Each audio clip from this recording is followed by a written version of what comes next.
मेरे घर वाले मेरी शादी करना चाहते थे। मुझे इस चीज़ से कोई ख़ास मतलब ना था। घर वालों ने एक लड़की देखी और पसंद की। मुझे तस्वीर दिखाई गई। मुझे तो एक आम सी लड़की लगी, कोई ख़ास चीज़ तो नज़र ना आई। मैंने कहा आप लोगों को पसंद है तो हाँ कर दें। मंगनी हो गई। मैंने ना तो कभी कॉल की ना कभी उनके घर गया। मुझे इन सब चीज़ों की फिक्र ही ना थी। मैं अपनी ज़िंदगी में खुश था।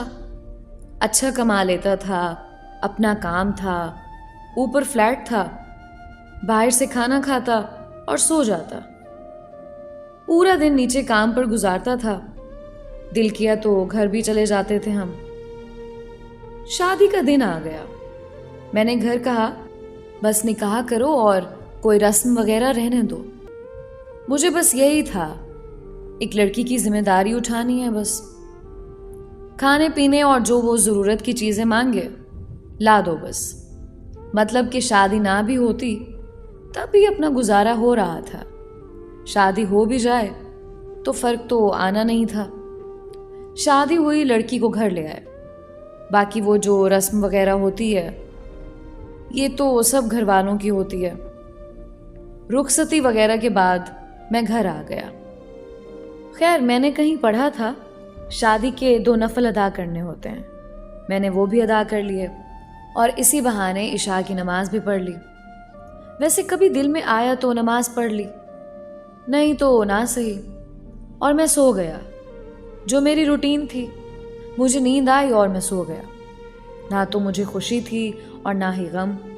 शादी के अगले दिन मैं उठा और काम पर आ गया। 2 दिन ऐसे ही गुजर गए। बातचीत हुई, बस इतनी जितना उसने पूछा जवाब दे दिया, इससे ज़्यादा कुछ नहीं। उसने पूछा क्या आप शादी से खुश नहीं? मैंने कहा मुझे दुख भी नहीं। मैं लोगों में एडजस्ट होने में वक्त ले लेता हूँ बस। ना कभी मैंने उसकी तालीम पूछी ना कुछ और। मैंने कौन सा जॉब करवानी थी। 1-2 बार घर छोड़ने गया उसको अम्मी के कहने पर। ना मैंने उसको पर्दे का कहा ना हिजाब का। उसको जो अच्छा लगे कर ले, मतलब कि अपना अमल दखल कुछ ना था। सोचने पर तो वो भी मजबूर थी। बंदा है क्या चीज़ है। मैं सोया हुआ था, मेरे पैर का अंगूठा उसने पकड़ा और कहा उठें, नमाज पढ़ लें। मैंने इर्द गिर्द देखा। खैर मैंने उसको कुछ कहा नहीं। वैसे कोई मुलाजिम उठाता था जब उसकी खैर ना होती थी। मैं बोला कुछ नहीं। मैंने सोचा चलो अब उठ गया हूँ तो नमाज भी पढ़ लूँ। 2 रकात नमाज अदा की और फिर बिस्तर पर अब वो मेरे पास ही बैठ गई, कुरान पढ़ने लगी। मैं मस्त होके सोया हुआ, आवाज़ तो आहिस्ता आहिस्ता आ रही थी। खैर मैं उठा, नहाया, नाश्ता बना दूँ? आवाज़ आई। मैंने कहा नहीं, मैं लेट करता हूँ और मैं अपने काम पर।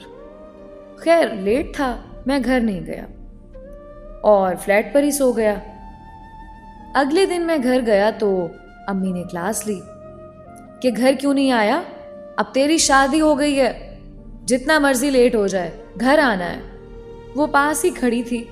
मैं अच्छा कहकर जाकर कमरे में सो गया। थोड़ी देर के बाद वो भी कमरे में आ गई। मैंने पूछा अम्मी से तुमने कहा? उसने कहा मैंने तो अम्मी को नहीं कहा।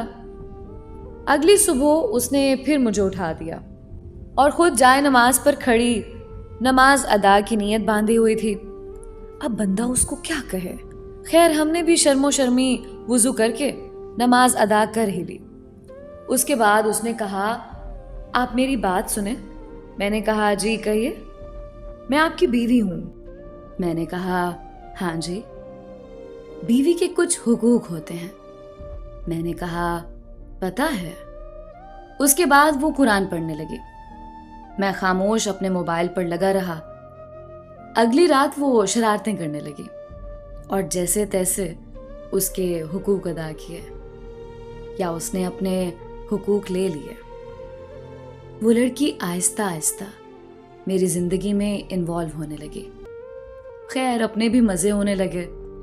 हर चीज तैयार मिलने लगे, कपड़े जूते वगैरह हर चीज अपनी जगह पर मिलती, कहीं भी फेंक दो। नमाज पढ़ने लगा था अब, मतलब जिंदगी अब बेहतर हुई थी।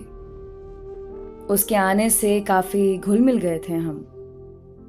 उसने कुरान पढ़ा तो मेरा सर उसकी गोद में होता। आवाज प्यारी थी, अक्सर सो भी जाता। जब तक मैं खुद ना उठता वो जगाती नहीं, कुरान पढ़ती रहती। अब मैं काम पर अक्सर लेट भी होने लगा। उसकी गोद में सर रख के सोने का मजा ही अलग था। एक बात और, घर से काम पर जाते वक्त मैंने ऐसे ही उसको आवाज दी और उसका माथा चूम लिया। शाम को घर आया तो रंग रूप ही बदला हुआ। इतना खुश बंदा मैंने देखा ही नहीं। मैंने सोचा ये तो काम ही बड़ा सस्ता है। अब हर रोज माथा चूम कर जाता। वो कहीं भी मसरूफ हो, घर के कामों में, उसने कोई ना कोई बहाना करके कमरे में आना ताकि मैं उसका माथा चूम सकूं। नरम लहजा, कमाल की गुफ्तगू, कमाल की मोहब्बत, पसंद के खाने, सुकून की नींद। जिंदगी मुकम्मल हो गई। जिंदगी में लोग कैसे खामोशी से दाखिल होते हैं और आप पर हुक्मरानी करने लगते हैं। क्या जुर्रत हमारी जो इनकार कर सके उन्हें। कई बार तो दिल निकाल कर देने को भी दिल किया। खामोश मोहब्बत बहुत प्यारी होती है। मोहब्बत अल्फाजों की नहीं, एहसास की होती है। मोहब्बत का ताल्लुक इज्जत से है। औरत को एहसास दो, तुम मेरी हो, वो रूह तक दे देती है। उस पर भी आपका हक होता है। औरत मर्द के लिए सुकून है।